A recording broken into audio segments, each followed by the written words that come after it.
Kirkstall Abbey is a ruined Cistercian monastery in Kirkstall, northwest of Leeds city centre in West Yorkshire, England. It is set in a public park on the north bank of the River Aire. It was founded 1152. It was disestablished during the dissolution of the monasteries under Henry VIII.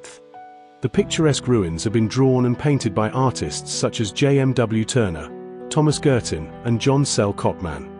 Kirkstall Abbey was acquired by the Leeds Corporation as a gift from Colonel North and opened to the public in the late 19th century. The gatehouse became a museum, which is now part of the Leeds Museums and Galleries group.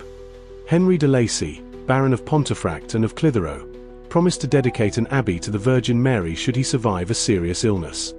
He recovered and agreed to give the abbot of Fountains Abbey land at Barnoldswick in the West Riding of Yorkshire on which to found a daughter abbey.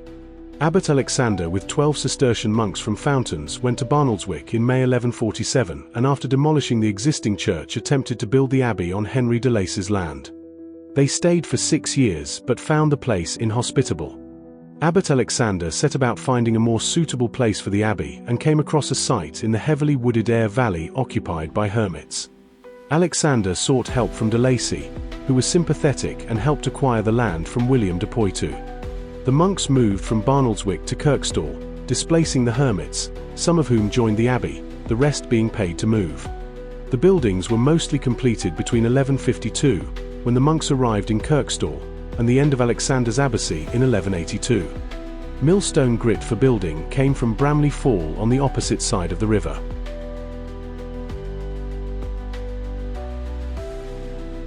The English Cistercian houses, of which there are remains at Fountains, Revos, Kirkstall, Tintern and Netley, were mainly arranged after the same plan, with slight local variations. As an example, below is the ground plan of Kirkstall Abbey, one of the best preserved. The church is of the Cistercian type, with a short chancel, and transepts with 3 eastward chapels to each, divided by solid walls. The building is plain, the windows are unornamented, and the nave has no triforium. The windows and doorways have round heads, whereas the vaulting arches are pointed and the mouldings and capitals also show early Gothic features. During the 15th century, the great east window was replaced with a smaller one. The tower over the crossing was made higher in the 16th century, just before dissolution. The cloister to the south occupies the whole length of the nave. On the east side stands the 2-aisled chapter house, between which and the south transept is a small sacristy, and on the other side 2 small apartments, one of which was probably the parlour. Beyond this is the kale factory or day room of the monks. Above this whole range of building runs the monks' dormitory, opening by stairs into the south transept of the church. On the south side of the cloister there are the remains of the old refectory, running, as in Benedictine houses, from east to west, and the new refectory, which, with the increasing occupancy of the house, superseded it, reoriented, as is usual in Cistercian houses, from north to south. Adjacent to this apartment are the remains of the kitchen, pantry, and buttery. The arches of the lavatory are to be seen near the refectory entrance. The western side of the cloister is occupied by vaulted cellars, supporting on the upper story the dormitory of the lay brothers. Extending from the southeast angle of the main group of buildings are the walls and foundations of a secondary group of buildings. These have been identified as the hospitium or the abbot's house, but they occupy the position in which the infirmary is more usually found.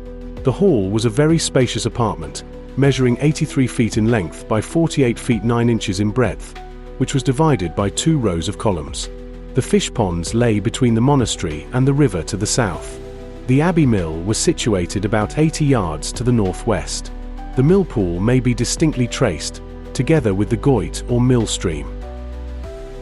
On the 22nd of November 1539, the abbey was surrendered to Henry VIII commissioners in the dissolution of the monasteries.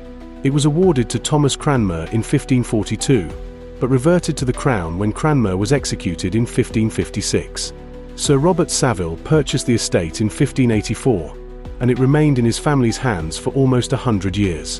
In 1671, it passed into the hands of the Brudenell family, the Earls of Cardigan.